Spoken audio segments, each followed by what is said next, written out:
Peace be upon you, friends. Welcome back to our series, The End of Times 2024, on the Speaking History channel.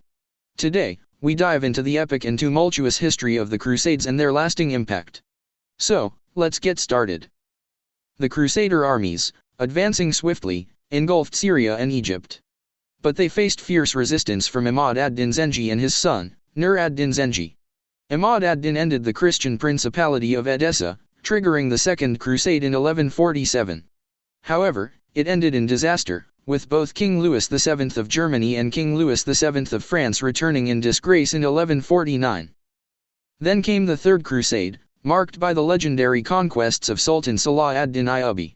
In 1171, Salah ad-Din abolished the Fatimid Caliphate in Egypt, declared the Abbasid Caliphate, and united the Islamic forces.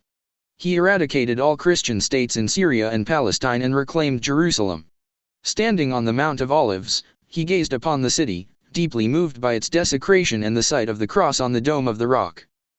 On October 12, 1182, Sultan Salah ad-Din entered Jerusalem on the day of the ascension of the Prophet Muhammad. Remarkably, not a single Christian was killed, and the Sultan, saddened by the prisoners' cries, ordered their release. His actions stood in stark contrast to the Crusaders' brutality, earning him a reputation akin to Christian morality. Salah ad-Din restored the sanctity of Masjid al-Aqsa, cleansing it from Christian defilements and reinstating Quranic inscriptions. He even invited the expelled Jews back to the city, granting them amnesty. Outraged by the fall of Jerusalem, European Christians launched the Third Crusade. Led by King Frederick Barbarossa of Germany, King Richard the Lionheart of England, and King Philip Augustus of France, it faced many challenges. Frederick drowned en route, and Richard, after 2 years of struggle and disagreements with Philip, negotiated a peace treaty with Salah ad-Din, known as the Treaty of Ramla. This allowed Christians to visit Jerusalem. In 1193, 2 years after Salah ad-Din's death, King Henry VI of Germany initiated the Fourth Crusade, but he died en route, leading to its failure. The Fifth Crusade, led by the Pope in Constantinople, ended disastrously in Damietta, Egypt. The Sixth Crusade in 1228, led by King Frederick II of Germany, briefly returned Jerusalem to the Christians. However, in 1244, Muslims reclaimed Jerusalem. Sultan Zahir of the Mamluks ended the Christian Principality of Antioch, shattering the Crusaders' backbone. In response to the Pope's call, King Louis IX of France led the last major crusade, but a deadly plague within the Crusader army led to his demise. After Zahir, al-Malik al-Mansur eradicated 3 out of 4 Christian states, with his son finishing the 4th in 1291. The horrific drama of the Crusades, initiated by Pope Urban II, finally concluded with the capture of Acre Castle.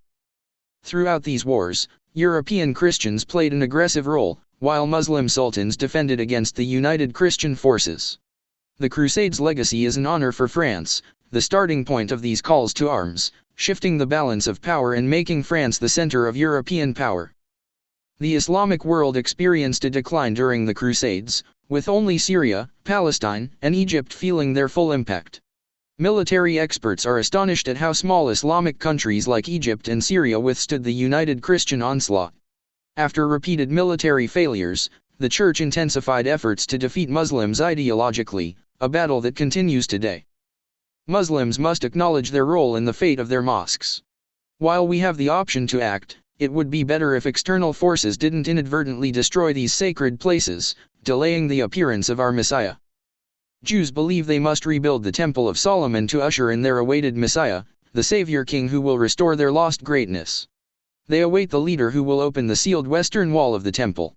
Jews have been burying their dead in front of this gate for centuries, believing they will rise and prostrate before this king.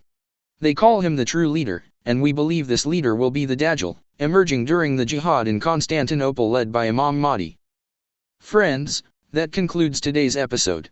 I hope you found it enlightening. Please subscribe to my channel, click the bell icon, like, and share this video. Let us know your thoughts in the comments. See you in the next episode. Goodbye.